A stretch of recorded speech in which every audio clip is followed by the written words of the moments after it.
Incomprehensibly, the idea that pharmaceuticals have determined the tenor of the 20th and 21st centuries has never before been considered. Through the administration of obstetric drugs and the normalization of the denigration of the feminine, humanity has come to understand itself as fundamentally inadequate, incorrectly designed, insufficiently stimulating, unacceptably vulnerable, and unworthy of devotion. To be human now is to require pharmaceutical or surgical modification, conditioned, for the most part, to isolate from attachment and to associate birth and sex with inhuman properties and inhumane practices. We can no longer be classified as fully human in the sense of being emotionally and physiologically actualized. There are in the human cortical sheet some 1 million billion connections. Potential combinations of these connections would run to the order of 10, followed by millions of zeros. Given this, imagine the impact of obstetric drugs administered at generic dosages during the most fragile of neurodevelopmental phases. The incomparable intelligence and sensitivity of feminine designed, poisoned, and skewed, normalized the distortion of the most important human relationship in terms of determining the cultural tone, that of a mother and her baby. For almost 2 centuries, the principle of division has been routinely established at birth. Both mother and infant are denied love, disconnected from the intelligence of process, and rendered oblivious to the meaning of pain in relation to emotional evolution. The territoriality through which humaneness evolves is intercepted. In its place, a detachment that has, to varying degrees, marred all our lives and the planet that nurtures our civilization. Attachment not only shapes life, but sustains it. Babies separated from their mothers at birth will not have the non-declarative skills to build and sustain intimate relationships in adulthood unless they seek cognitive behavior therapy. Emotional and physical isolation will otherwise always feel far more normal, that is, familiar, to them. In this respect, social media serves an inestimably important cultural purpose. It provides the illusion or rudiments of intimacy to those with an impaired capacity to connect. I believe that the separation of mother and child at birth and during infancy is the fountainhead of chronic loneliness in adulthood. When separated from his mother, the activity of a 2-day-old infant's autonomic nervous system, which governs digestion, heart rate, respiration, and so on, jumps by 176%. This neurobiological alarm system makes it clear that far from being a matter of cultural or maternal preference, mother-baby proximity is the very foundation of adult equanimity. Newborns are literally designed to remain close to their mothers, and any divergence from this evolutionary mandate impairs their neurodevelopment. The now almost universal infant experience of separation from the mother explains why an accelerated autonomic nervous system is the new normal. Acceleration has become the hallmark of the past century and a half in particular. As it happens, the same period in which the administration of obstetric anesthesia became routine. As André Gorz, the Franco-Austrian philosopher who committed suicide with his wife after her terminal diagnosis, wrote, "I once more feel a gnawing emptiness in the hollow of my chest that is only filled when your body is pressed next to mine." Incomplete intimacy is now the governing principle of our lives. By definition, pornography, social media, and all psychoactive substances only offer incomplete intimacy. To the damaged, this incompleteness is comforting, unthreatening.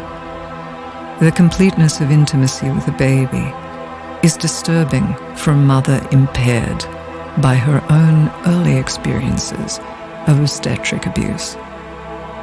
It's equally disturbing for a male victim of obstetric abuse to care for a partner who passionately nurtures a baby, even if that baby is his own, which is why in America 7 million men are absent fathers to all of their minor children, and why 1 in 5 British fathers no longer has any contact with his children. In America, half the population of marriageable age remains unmarried.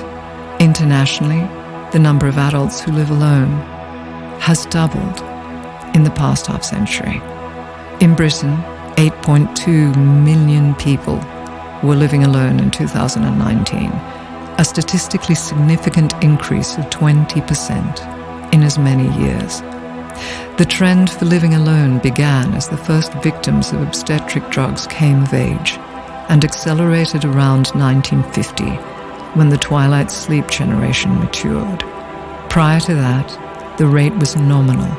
In pre-industrial communities, around 5%. Throughout the 20th and 21st centuries, obstetric practice has routinely interfered with the psychobiological infrasounds necessary for human beings to feel safe throughout their lives. Home, for a disturbingly high percentage of the population, is understood not as the feminine or maternal passion and nurturance, but as the drugs they were administered at birth, or drugs that produce the same feelings, and with the same attendant fear, frustration, and isolation. Detachment from the self and others is the new baseline of comfort. Complete intimacy, to those who were denied it at birth and during infancy, is experienced as intrusive, overwhelming, and, in cases of complete emotional shutdown, boring, and there is no more complete an intimacy than that offered by a baby. To those who knew only cruelty and isolation at birth, such intimacy can only be experienced as threatening, which is why the patriarchal, women included, dismiss babies, emotion, and intimacy as trivial or uninteresting. The capacity for intimacy, essential to optimal infant neurodevelopment, has, over almost 2 centuries of abusive birth practices, fractured. This problem with isolation is that it contradicts our attachment-centered mammalian design, meaning that the only possible response is the deep discontent that, ironically, warrants self-comforting through substance use or other dysfunctional dopaminergic practices. I understood none of this until I gave birth to my daughter. In its entirety, the way we understand mothers and children must change. In its entirety, the way we understand men and women must change. The patriarchal underpinnings of our civilization must be overturned. Mothers and babies are the litmus paper of cultural health, which is why infancy and the feminine are the fronts on which this ancient war has been fought. Men have been separated from their women. Women have been separated from their babies. Babies have been separated from the only sources of love, by and for whom they were created, and all have been separated from the fulfillment of their intricate attachment-based design. And this is how patriarchs divide and conquer. The reason we have, for centuries, abandoned, drugged, hurt, ignored, isolated, and silenced babies, and the reason we think nothing of delegating their care to strangers, is because they are embodiments of the reviled, non-declarative self. Babies remind us of everything we associate with inferiority. They are emotional, inarticulate, needy, out of control, vulnerable, and weak. Little children represent the deepest truths of the non-declarative heart, and for this reason alone must, by all of us, be honored, loved, and treasured, particularly during birth and infancy. Babies and newborns in particular, beings whose feelings and sensory perceptions will determine the future cultural capacity for happiness, are to be revered.